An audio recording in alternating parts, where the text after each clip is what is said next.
I have found that the kitchen holds more than recipes. It is the very heart of your home. It holds the rhythm of a life, how we love, how we listen, and how we show up for the smallest moments that shape who we truly are. People tell me that I'm a great cook, and maybe I am, but it wasn't always this way. When I was growing up, we had a home full of energy. We had six kids, five boys, one girl, a mom and dad who somehow made it all work. And the rule was simple: mom would make the main dish, and the kids, well, we would make the dessert. And that's how I learned to create. My specialty was hard candy, fudge, and I could create saltwater taffy. One of my brothers would make yellow cake from scratch, and another would make oatmeal fudge. We turned sugar into laughter and chaos into joy. We didn't know how to taste, though. Our food was simple, sometimes bland, but our spirits were alive. Even then, something in me loved the process of turning raw ingredients into something that made people smile. Years later, life shifted. My wife, my passionate Sicilian wife, began to grow ill. She had always been the artist in the kitchen. Her Sunday sugo, her Sunday gravy, simmered all day with tomatoes, red wine, and carrots for sweetness. Intensity was the essence of our home, and it had that zest of garlic and pasta. She never wrote a recipe, and if she did, she would leave out a key ingredient or she would add something so no one else's would be as good as hers. She didn't like to share her secrets. That kitchen was her world, and stepping into it felt like something sacred. When she became too weak to cook, I had to take over, and that was a big apron to fill. At first, it was intimidating. I didn't want to fail her, and I wanted to keep the quality of the food to her level. Something unexpected happened, though. As I began to cook, I found that I loved learning the process itself, discovering new flavors, understanding textures, experimenting with presentation and color. It became my meditation, a way to care for her, and in a time, a way to care for myself. After she passed, the kitchen went quiet. The laughter, the clinking of spoons, the sound of her voice, everything gone. And with it, that joy of cooking. For months, I couldn't bring myself to turn on the stove. It seemed as though every pot, every spoon was a reminder of her and the difficulties that we faced in her final days.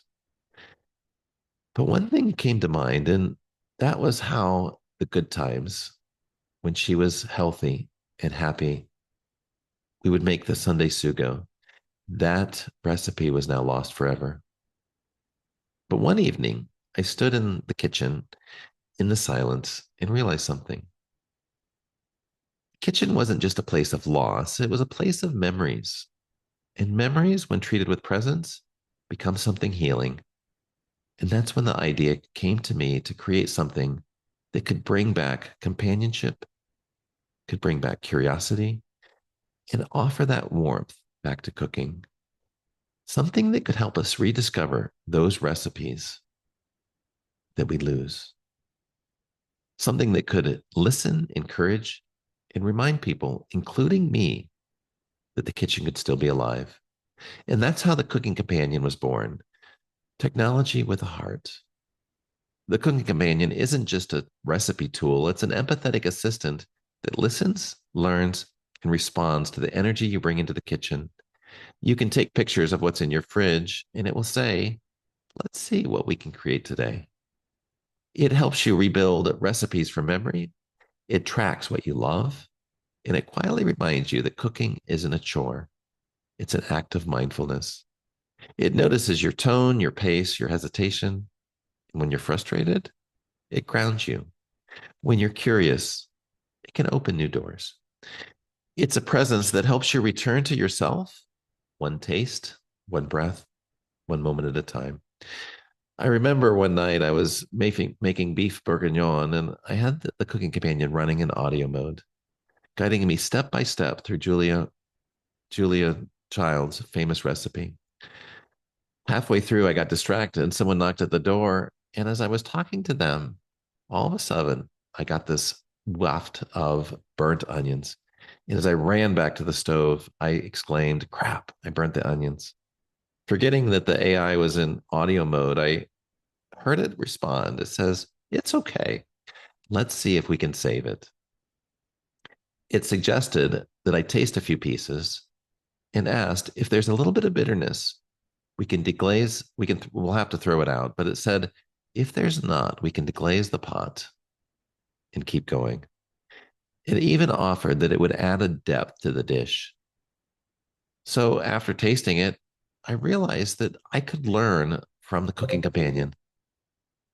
This is cooking with more than memory. It's cooking from awareness. It's learning some of the skills and some of the abilities that amazing chefs have.